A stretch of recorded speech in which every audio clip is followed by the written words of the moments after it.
Hello, I am Michael Mignano, a partner with Lightspeed, and this is Generative Now.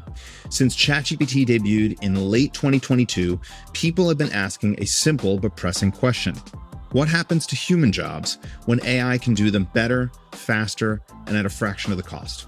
In this episode, we explore how AI is already transforming the modern workforce, separating what's truly creative and strategic from what's just busy work. We'll look at what gets automated, what gets elevated, and what organizations risk when they don't adapt fast enough. To guide us, we'll revisit conversations with 4 guests who've been thinking deeply about this shift. Semil Shah, founding general partner at Haystack and Lightspeed venture partner. Mikey Schulman, co-founder of Suno. Atluru, founder, physician, and angel investor. And Marissa Mayer, former CEO of Yahoo, and now the CEO of her own AI-first startup, Sunshine. Here are some of the insights they had to share. We're still in the co-pilot phase of AI. The tools assist, but humans are still in control. But that won't last forever. We're inching towards something more autonomous, where agents don't just help with your work, but own it end to end. And here's where things get complicated. Just because you can deploy an agent to do someone's job doesn't mean you should. The short-term upside might come at the cost of long-term capability or talent development. I recently had the chance to mull these topics with frequent podcast guest and Lightspeed venture partner, Semil Shah. We talked about how organizations need to move away from thinking about what AI technology can do and start thinking about the things AI can do that are right for their business. So right now, we're more in like the co-pilot phase of things right now. And I think it's easy to trust them. But it's especially easier to trust them because you get to basically check their work, right? Like you still have your hand on the wheel. You know, when I think of Copilot, I think of Tesla full self-driving. I think of Granola. I think of Microsoft Copilot. Like you're using these things and they're augmenting your capabilities in such a way that you are still in control. But as we all know, these things still make mistakes. They hallucinate. They don't always do what you're intending to do, which is why that control is so important. And which is why people are not yet fully comfortable trusting these things. To get to an agentic world outside of the technological improvements that we'll need, and by the way, I believe are coming, I think that trust factor still has a ways to go, right? Like you're not going to farm an agent out to go handle all your personal business without your hand on the wheel. The reason I found this interesting was from a different vector. I was reading Matt Levine from Bloomberg. You know, he used to be this like crazy smart lawyer. He writes a lot about like really arcane fraud or creative fraud. Yep. And he writes a lot about just things happening in financial markets and products. And so he was saying basically that like we've all had these friends who graduate college and go to kind of investment banking, and they give up 2 to 3 years of their life and they're doing all this grunt work of analysis. And he basically said the main 3 or 4 things that a junior investment banker does, like AI is either there already or very close. Yep. To basically completing it, but that the leaders of the bank use those 2 to 3 years to like immerse those people in the business and all the vagaries of the business and nooks and crannies, so that, you know, in every class, if they have 100 investment bankers coming out of school, maybe one becomes an MD in 10 years, right? So if you're leading one of those investment banks or law firms or what have you, and you're trying to groom the next layers of leadership down the road, like, would you allow a full agent to come in and do everything at the risk of not training your underlings? Yeah. Or do you have to train them in a different way? I just thought it was a super interesting question that goes beyond like, what can the technology do to actually like what's right for the enterprise to implement? Right. Like what is the risk we introduce into this business if we're no longer training people, right? We're putting ourselves on a path to be fully locked into these things. Yeah. Like yesterday, met a guy who's just building an ability to go into and do these like, 500,000 slide decks for like deep consulting work, right? Mm-hmm. That's his first product in, like super hyper focused.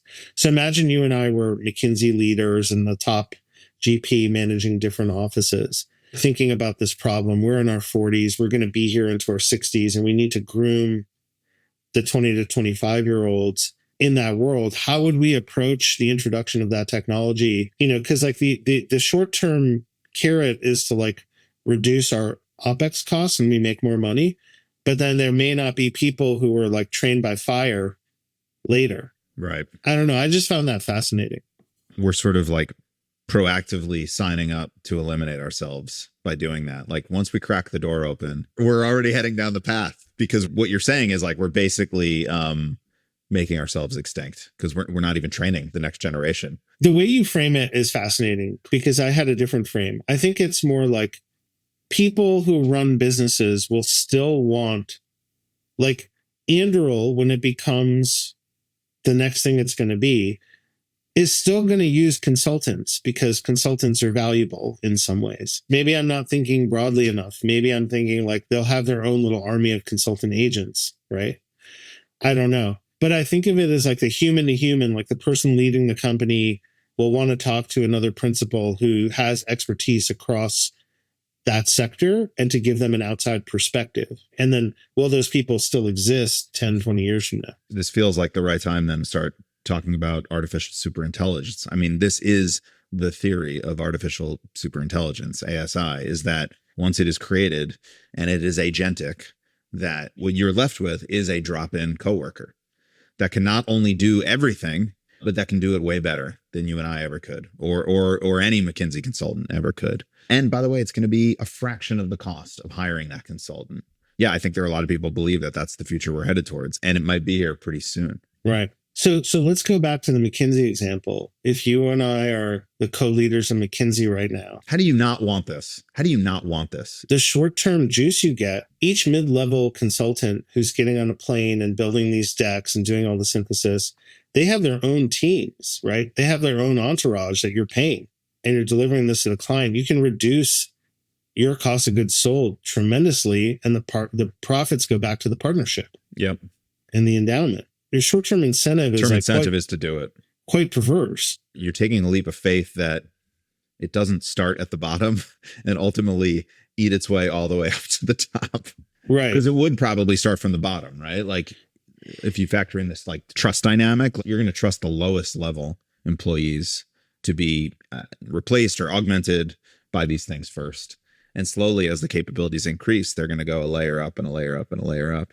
And where does it end? I don't know. I guess it depends how intelligent these things get. I almost talked myself into a different corner because of the Anduril thing of like, I've listened to all these Palmer Luckey interviews, and I'm almost can imagine him being on this podcast and being like, we'll have our own agentic consultants. Like, you're an idiot, Semil. Like, you're not even going to use McKinsey. Yeah. You're just going to have, yeah. I mean, that's actually probably the reality, right? Well, I actually think it's the same observation, right? I think like as McKinsey is getting more and more efficient, you know, it's happening also directly within the companies, ultimately to the point where McKinsey is just completely irrelevant because the access to the technology, unless, counterpoint, by this being deployed throughout McKinsey, there's such a strength of a data moat inside McKinsey from everything they that's where I was going to get to. I think if I were leading McKinsey, I would say we should have our own agents that run on our own corpus of proprietary information. That's right. You keep the finders up top, make more profit per partner, and you basically sell a co-pilot or agentic McKinsey service to an Anduril and say, look, you can benefit from our institutional knowledge. Yeah. And if you want more human involvement, it'll cost more. And if you want just involvement, it'll cost this. I think that all actually makes quite a lot of sense. Now, if you were an entrepreneur, this is fascinating. Would you try to go build something to go sell to the McKinseys, BCGs, Bains of the world? Or would you try to build your own native consultancy? I mean, I would think it would be very hard because you don't have any institutional knowledge to build off of. Yeah, I think that's the risk. You'd probably try to find a way to sell some data to McKinsey. Anyway, it's fascinating. In a world where AI handles most of the grinding and minding, the org chart doesn't just flatten, it fragments. The institutions that survive will be the ones that know what not to automate. Will EI eat its way to the top of the org chart? And what types of consumer products will remain defensible from AI? Another field where people are wondering how AI will come for their jobs is in the arts. The impact of Gen AI on artists and creativity has been profound, just as other prior tools and new technologies have. But the question remains, what is the best way for artists to leverage AI to enhance their creative process?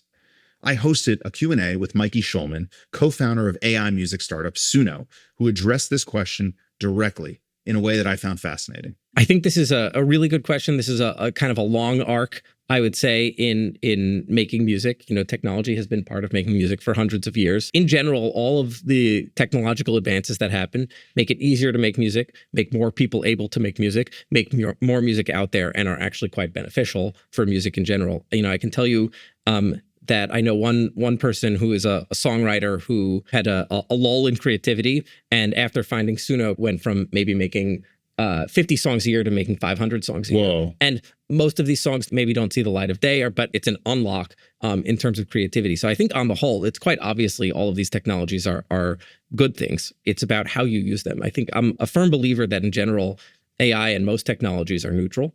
There are good uses and bad uses, and so we focus on building the good ones. That's fascinating. The 50 to 500 kind of reminds me of how a lot of writers are getting value from LLMs as thought partners, right? For, fleshing out a report or a thesis or, a creative piece of writing. It's like, it's somebody you can bounce an idea off of, right? And have a conversation with. It's in every domain, and it's a little cliche to say co-pilot, but you see this in everything from code.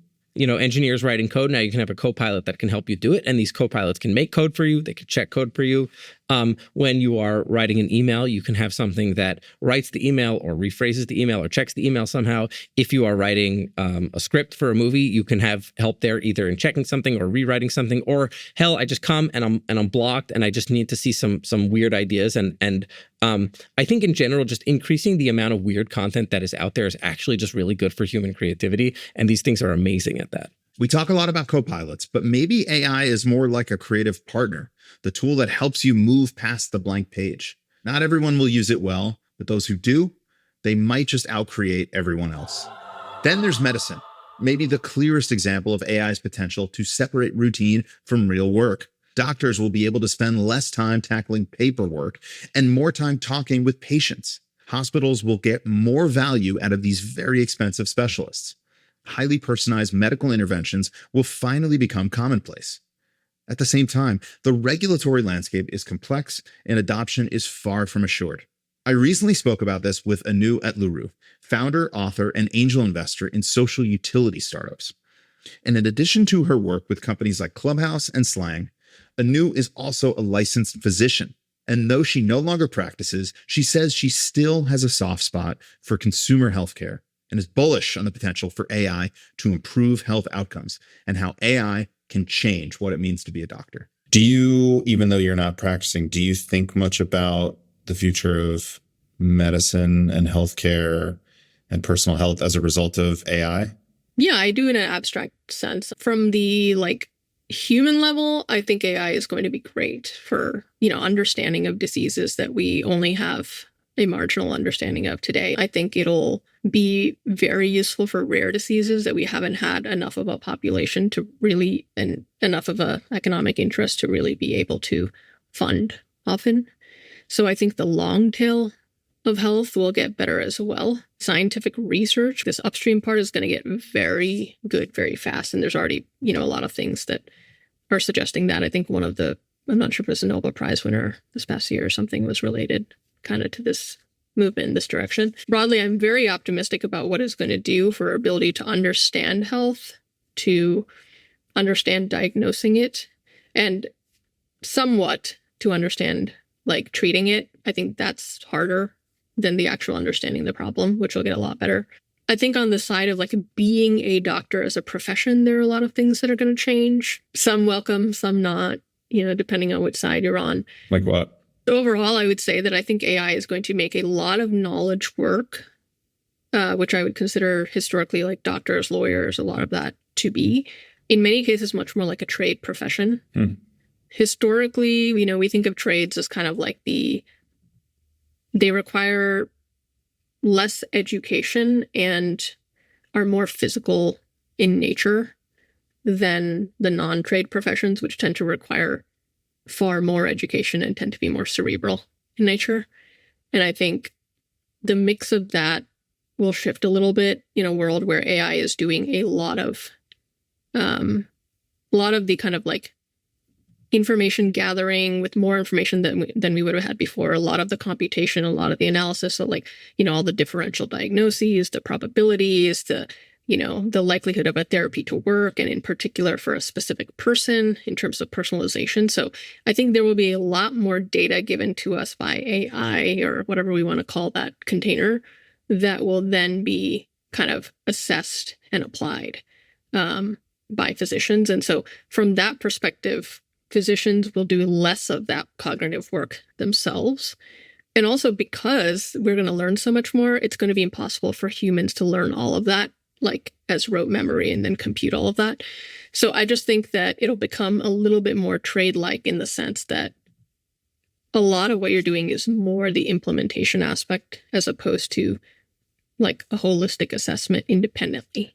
It's almost like more like service oriented. And yeah, I mean, like, because you are doing, the relational aspects will become much more important, especially like, I mean, this is a great thing. Scribe, like AI Scribe or whatever, and all that stuff I think is going to come in, which will relieve like the burden of documentation, which has been like terrifying for physicians for the past 10 years at least, but probably like 15 or more. It's terrifying that the burden of documentation has gone up. They have to document more. They don't want to have to do that. Right. It takes a lot of time more than anything. I mean, I think, and there's always argument about, oh, my doctor's never talking to me. Well, it's because they're documenting most of the time, because they have to, for like insurance purposes and for medical legal purposes.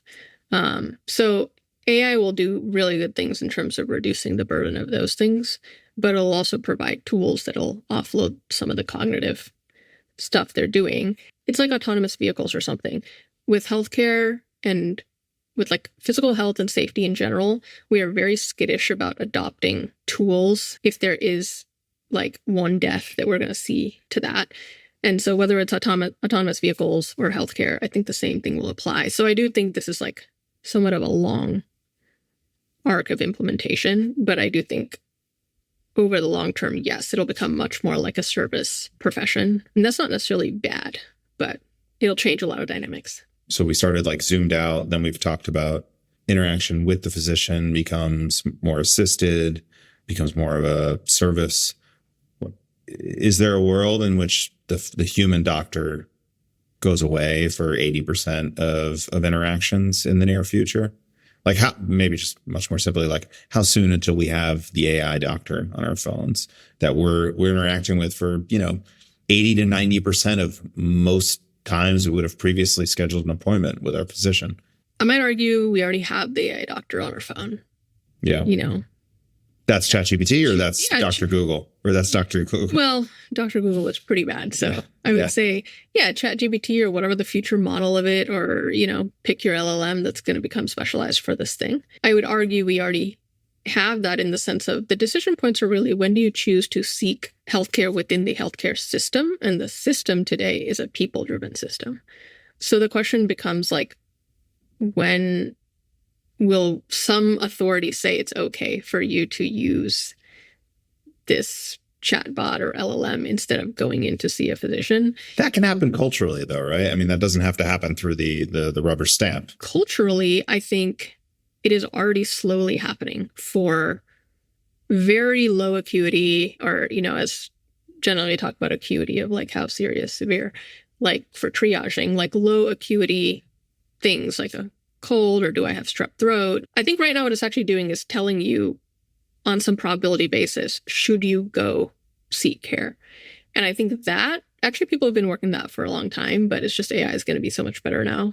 It really just seems like the only thing stopping it is nobody's built the great consumer product yet. Somebody could do it. And I think what they will have to do is kind of what telehealth did, which is have experts or credible, trusted people who are in on kind of quality control or something for this product. Like, it can't just be a bunch of Silicon Valley, and some of this is optics and trust-based, and trust is very kind of fluid. It's obviously not very scientific. And somebody probably will do it. I don't know why someone has not done it yet, or maybe somebody's working on it. I'm not skeptical about the value to the user. I am a little skittish on the ability for this to be executed as a consumer product. It will take the right team that knows both sides and cares about both sides, and usually it's just one. Anu pointed out something important. In the AI era, knowledge work becomes more like a trade. AI will handle the information gathering and the analysis. Doctors, lawyers, consultants, they'll do less of the deep cognitive lifting and more of the human-to-human work. And that's not a loss, that's an upgrade. So yes, we may already have a doctor in our pocket. And with the right design and guardrails, that future isn't as far off as it seems. To close out the episode, I spoke with Marissa Mayer, former Google product lead, Yahoo CEO, and now the founder and CEO of Sunshine. The company's first product, Shine, is reinventing contact management and photo sharing using AI. Marissa has been on the front lines of multiple platform shifts. So when she talks about how generative AI is reshaping user behavior and how companies need to respond, it's worth listening. Her message is part prediction, part warning. AI won't just change what gets built, but how we build, who we hire, and which roles still matter. And while most leaders are still figuring out how to use AI to get ahead, Marissa says the real question is, how do you avoid being left behind? You've been involved with some iconic companies and products. AI, at least from my perspective, like seems to be sort of resetting the playing field a little bit. It's not only like creating a new type of product opportunity to be built, it's also creating new opportunities inside of organizations. How do we staff teams? How do we like build processes and actually get these products made? Maybe starting at the team level, like how do you think teams are sort of going to evolve as a result of AI? Like, will we value engineering more? Will we value product management more? If product managers can just generate code through natural language, like how are sort of teams and team building strategies going to change in the coming years? I think that what's happening on a product level with AI is often the most powerful technologies change end user behavior. And they change end user expectations. And we saw that in the early days of search, right? All the search engines were kind of the same. They could all kind of get things done. They weren't incredibly efficient.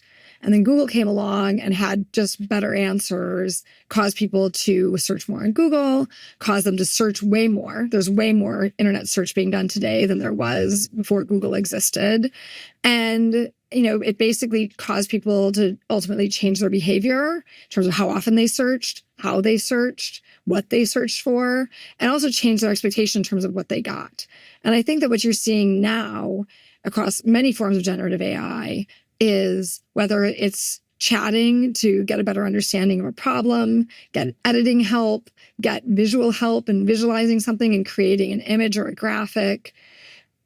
The way that you can do that, the speed with which you can do it, and the ease with which you can do it is going to cause users' behaviors to change and their expectation to change. So I think that ultimately the groups that will be valued most in organizations as a result of this change will be the ones that can adapt, be most insightful about those user behavior changes and expectations, and adapt most quickly and respond. So I don't necessarily know that it will be a functional revaluing across companies, but I definitely think the companies that respond to these user behavior and expectation changes are the ones that are going to win.